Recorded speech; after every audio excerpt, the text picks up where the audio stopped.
I spent over 3 decades of my life as an elder in the Jehovah's Witnesses. For years, I was devoted, every moment consumed with service to the congregation. I thought I was doing God's work, that the family was the cornerstone of faith, and that everything I was doing was for a higher purpose. But what I learned during those 30 years, what I witnessed, what I did, made me see the truth in a way I never expected. The truth that, in the eyes of the organization, families are disposable. My story begins when I was first appointed as an elder. At that point, I was a young man eager to serve. I had just married and was starting a family. To be chosen for that position, to be entrusted with the spiritual guidance of the congregation, it felt like the greatest honor. I was told I was part of something bigger, part of a divine plan. We were going to bring people to Jehovah, and we were going to save lives, keep families together, and strengthen the faith of others. But even then, there were moments when something didn't feel right. They were small things at first. An elder would make a decision that seemed strange, something that didn't align with what I had been taught. A sister who had been struggling for years with family problems would be disfellowshipped because of something she did in desperation. A family would be torn apart because of a disagreement over doctrine. I remember thinking, this is what it takes. This is the way we're supposed to help people? But I pushed those thoughts aside. After all, I was told that these decisions were not about the people. They were about Jehovah's rules, about keeping the congregation pure. As the years went on, I became more and more entrenched in the culture of the congregation. It wasn't just my role as an elder that consumed my life. It was the need to be part of the family of Jehovah's Witnesses. I saw people sacrifice everything for the sake of the organization, relationships, jobs, their health. It was all in the name of faith. And yet, over time, I began to notice a pattern that disturbed me deeply.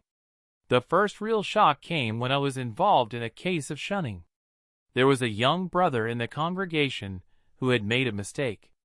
He had been caught in a sin, one that wasn't egregious, but still enough to warrant a public announcement. His parents, devout witnesses, were forced to cut him off completely. They couldn't speak to him, couldn't visit him, couldn't even acknowledge him in any way. They were told it was for his own good, to help him realize his sin and come back to Jehovah. It broke my heart to watch. I could see the pain in their eyes. The mother cried in my office, telling me how her son, who had always been so kind, had been driven to make mistakes because of the overwhelming pressure to be perfect. "He's still my son," she said, her voice trembling. "How can I just ignore him?" But the words of the elders were clear. "For the good of the congregation, this is necessary. If you love Jehovah, you will follow this rule." I remember sitting there, struggling with the emotions that I couldn't express. I believed in the doctrine. I believed in the teachings. But how could it be right to break a family apart like this? I told myself it was temporary, that it was for the best.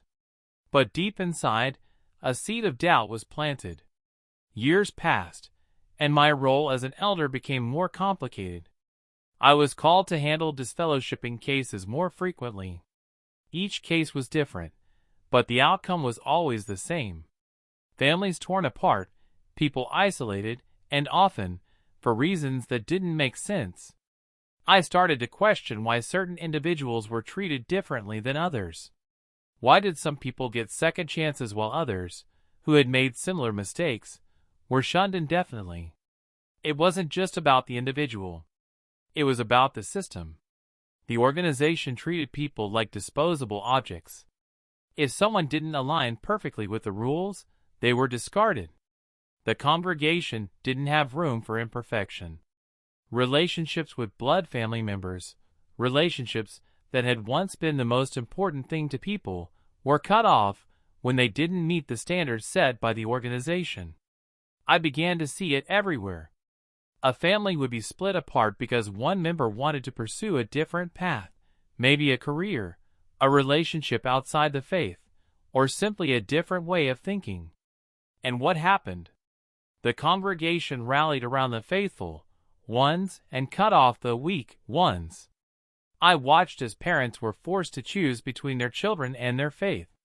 I watched as marriages crumbled because one spouse couldn't reconcile the organization's teachings with their own heart.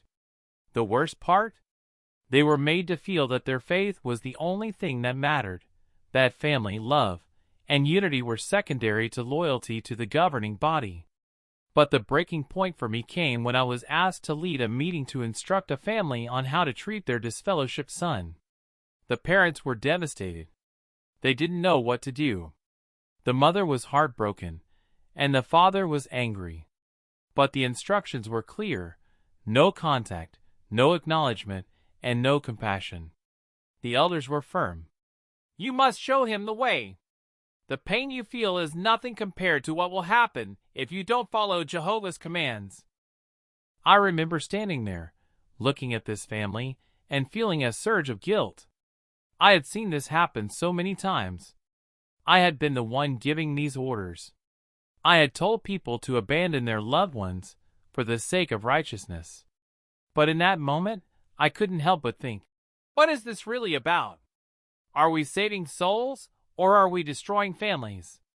I could no longer ignore the truth that had been staring me in the face for years. The organization had no place for real family bonds. It had no place for human emotion or understanding. Families were not sacred in the eyes of the governing body. They were tools to ensure loyalty to the system.